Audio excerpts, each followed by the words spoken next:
Պարոն Բադալյան, երեկ Փաշինյանը տեսանք, որ մասնակցեց Խաղաղության խորհրդի անդրանիկ նիստին, այնտեղ էր նաև Ալիևը։ Ալիևն ու Փաշինյանը ոտքի վրա տակ-տակ զրուցեցին, բայց արդեն երբ որ կանգնած էին, բավականին հեռու էին իրարից կանգնած, բայց ընդհանրապես, ինչպես եք նախ գնահատում այս ամենը, Խաղաղության խորհրդին Հայաստանի մասնակցությունը եւ այս շփումները, խորհրդի ժամանակ տեսնում ենք, որ Ալիևն ու Փաշինյանը շփվում են ոտքի վրա, գուցեև, չգիտեմ, փոխանակում են ինչ-որ գործընթացների մասին, ընդհանուր առմամբ այս պատկերի մասին խոսենք։ Շփումների առումով կարծում եմ պարզապես ընդհանուր միջավայրում գտնվելն է հարցը եւ չմոռանանք, որ մի քանի օր առաջ Աբու Դաբիում մի քանի ժամ հանդիպում է տեղի ունեցել եւ կարծում եմ, եթե ինչ-որ բաներ կան սկզբունքային քննարկման ենթակա,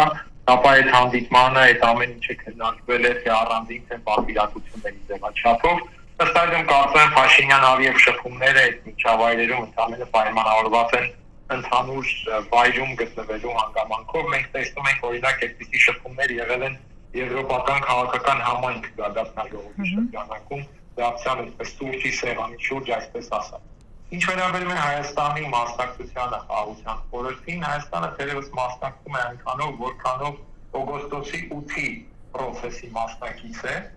եւ այստեղ հասկանալի է, որ եթե Երևանին արվել է Թրամփից առաջարկ անդամակցել խորհրդին, Երևանը այդ խորհրդին անդամակցելու այդ առաջարկը մերժել չէր կարող որևէ պարագայի։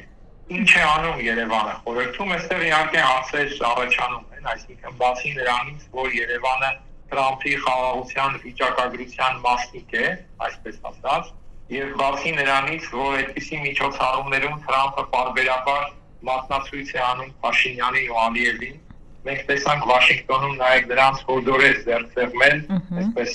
բոլորի առաջ ցուցադրելով իր խաղաղարար ազդեցությունը։ Դրանից բացի այդ դեկորատիվ նշանակությունից բացի ուրիշ ինչ ֆունկցիա ունի Երևանը Խաղաղության խորհրդում, որովհետև Ադրբեջանն օրինակ կարծես թե ունի ֆինանսական դոնորի ֆունկցիա։ Խորհրդում առաջին գագաթնաժողովից հետո Թրամփը հայտարարել է, որ Ադրբեջանը եւ մի քանի այլ երկրներ համաձայնել են միասին 7 միլիարդ դոլար հատկացնել Գազայի վերականգնմանը։ Որոշ երկրներ իրենց պատրաստակամությունն են հայտնել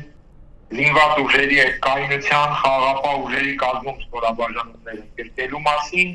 որոշները Գազայում ոստիկանությանը վերապատրաստելու կամ ուսուցանելու մասին։ Ինչ ֆունկցիա է իրականացնում այդ խորհրդում եւ ինչ